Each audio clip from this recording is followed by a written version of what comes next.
सर्वात मोठी बातमी येते आता अकोल्यामधून। अकोल्यामध्ये अतिशय भयंकर घटना घडली आहे। आई गरबा खेळण्यासाठी गेली अन नराधम बापाने 5 वर्षाच्या चिमुकलीवर लैंगिक अत्याचार केल्याचा धक्कादायक प्रकार हा अकोल्यामध्ये घडलेला आहे। सविस्तर माहिती काय आहे, प्रकरण काय घडलेलं आहे, जाणून घेऊया या व्हिडिओमध्ये। नवरात्र उत्सवानिमित्त आयोजित गरबा खेळण्यासाठी आई गेली होती। त्याच वेळी घरात झोपलेल्या 5 वर्षाच्या चिमुकल्या मुलीवर 40 वर्षीय नराधम बापाने लैंगिक अत्याचार केल्याची संतापजनक घटना अकोला शहरातील खदाम पोलीस ठाण्याअंतर्गत घडली। या प्रकरणात खदाम पोलिसांनी नराधम आरोपी विरुद्ध कलमान्वये गुन्हा दाखल करून त्याला बेड्या ठोकल्या आहेत। नातेला काळीमा फासणाऱ्या या धक्कादायक घटनेमुळे मोठी खळबळ उडाली। आरोपीविषयी तीव्र संताप व्यक्त केला जात आहे। समाजामध्ये महिला, तरुणी व चिमुकल्या मुलींच्या सुरक्षेचा गंभीर प्रश्न आता निर्माण झाला आहे। आता घरात देखील मुली सुरक्षित नसल्याचे अकोल्यातील या घटनेवरून समोर येत आहे।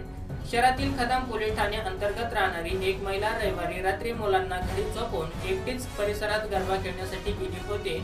त्यावेळी तिचा पती घरी होता। यावेळी गाढ झोपेत असलेल्या चिमुकल्या मुलीवर सावत्र बापाने लैंगिक अत्याचार केले। त्यानंतर मुलीच्या पोटात दुखत होते। यावरून विचारणा केल्यावर पीडित मुलीने आईला घडलेला सर्व प्रकार सांगितला। हा सर्व संतापजनक प्रकार ऐकून आईच्या पायाखालची जमीन सरकली।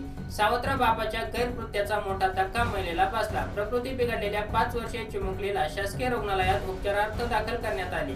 सध्या तिची प्रकृती स्थिर आहे। सोमवारी सायंकाळी महिलेने खदाम पोलीस ठाणे गाठले। या प्रकरणाची तक्रार दाखल केली। पोलिसांनी प्रकरणाचे गांभीर्य लक्षात घेता तात्काळ पथके रवाना करून नराधम सावत्र बापाला अटक केली। नराधम सावत्र बापाने चिमुकल्या 5 वर्षीय मुलीवर लैंगिक अत्याचार केल्याच्या घटनेत समाजमन सुन्न झाले आहे। या प्रकरणातील पती पत्नीचे हे दुसरे लग्न आहे। पहिल्या पतीपासून महिलेला एक मुलगी आहे। लग्नानंतर त्यांना एक मुलगाही झाला।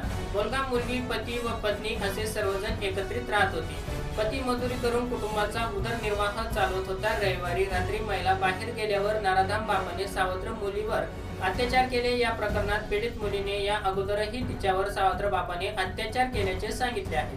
नातेला काळीमा फासणाऱ्या या नराधम आरोपीवर कठोर कारवाई करण्याची मागणी होत आहे। तर मित्रांनो, ही घटना ऐकून तुम्हाला याविषयी काय वाटतं, तुमची प्रतिक्रिया नक्की काय आहे, आम्हाला कमेंट बॉक्स मध्ये नक्की कळवा। आणि तुम्ही जर या चॅनलवरती नवीन आला असाल तर चॅनलला सबस्क्राईब करून बेल आयकॉन वरती प्रेस करा। येणाऱ्या अशाच नवनवीन व्हिडिओचे नोटिफिकेशन मिळवत राहा। धन्यवाद।